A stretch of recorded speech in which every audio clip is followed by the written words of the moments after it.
Sevip ayrı düşmek yaş olmayaydı. Şamxan Dərgahoğlu təqdim edir. Ürəklər atlara qalanan zaman gözlərdə süzülən yaş olmayaydı.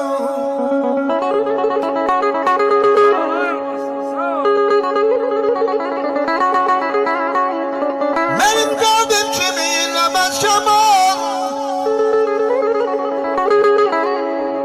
Mənim qəlbim kimi inləməz kamal. İlk eşqi unutmak yamandır yaman. Arzular atlara qalanan zaman gözlərdən süzülən yaş olmayaydı.